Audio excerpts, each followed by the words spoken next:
Hey, thanks for watching Leadership Lessons, where I teach you to lead with your life. I want to talk to you about decision making, and I want to talk to you from a little bit different angle and tell you a few things. I think one thing specifically that I don't think I've talked about publicly before, but I want to paint a picture for you first. Growing up in my parents' house, my dad, Bill Winston, he loves to play tennis. Still to this day, he loves to play tennis, and he would always get me to go out there with him. Now, I wasn't a very good tennis player, but I was athletic. So I had, coordination and I had speed and agility. I just couldn't put it all together to make tennis work. I always had this challenge of hitting the ball accurately. I can hit the ball with the racket, but it would go all different kind of places. I'll be out there hitting home runs. I know it's not baseball, so that's a problem. The problem that I had, and that my dad would always try to teach me, is that you need to look at the ball and not look at the racket. You need to keep your eyes on the ball.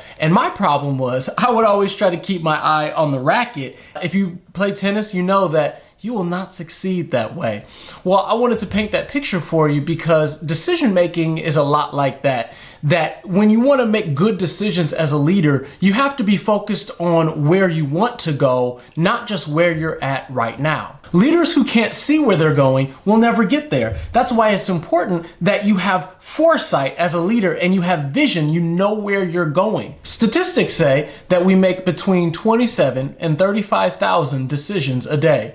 I know that's a huge margin and it sounds like a meaningless number. But another statistic says that on average, every 1 out of 5 decisions that we make is a decision that we end up regretting. So it's important that we make wise, careful, and calculated decisions. But if we make a decision based on where we're at right now and not a decision based on where we are going or where we plan to be, that might make us make the wrong decision. To get to where you want to go, you have to make decisions that will get you there.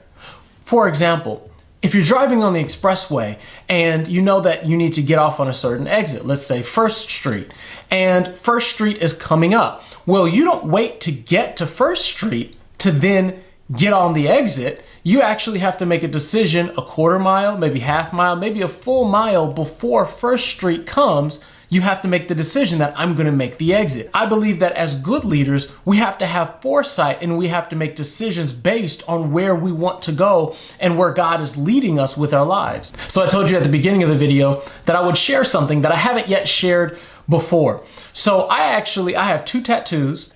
Calm down, conservative Christian folks. I know, it's okay, don't worry. And I know there's a big debate, are tattoos okay or not? Whenever a youth asks me about getting a tattoo and I say I have a few myself and they're like, what? Okay, well, would you get them again? And I say, yeah, well, probably. I mean, it was years and years ago.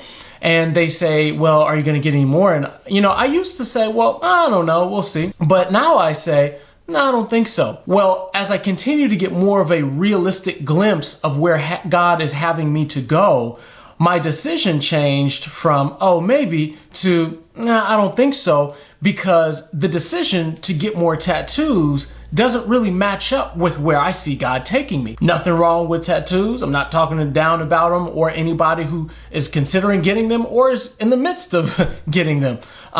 That's your decision. For me, the decision to get more tattoos wouldn't match where I'm going. God, help me make the decisions that match my destination. That's key. Make decisions that match your destination. You even have to be careful about the words that you say over yourself because words have power and you want to say the right thing over yourself. When you're talking about yourself, you want to say something that is not only positive and uplifting, but you want your speech and your declaration over yourself to match your destination of where you're going. Something that I say every single day. And I have actually taped into the inside cover of my Bible, I say this: I am a gifted author, speaker, and communicator of the gospel and of wisdom. Lord, you are using me to lead revival in this nation and in this generation. I am a world-renowned leader. Now, the first time the Lord had me write it down. And the first couple times I was saying it, I didn't feel like that. But I discovered that my speech has to parallel my destination. Now, I might not feel like I'm world renowned right now, but I continue to say those things past my feelings because that's the reality of the destination that God wants me to arrive at. And so I challenge you to do the same. So leadership lesson number 10, make decisions based on your destination. As you lead with your life, others will follow, and you'll be encouraging somebody else to do the same. Thanks for watching.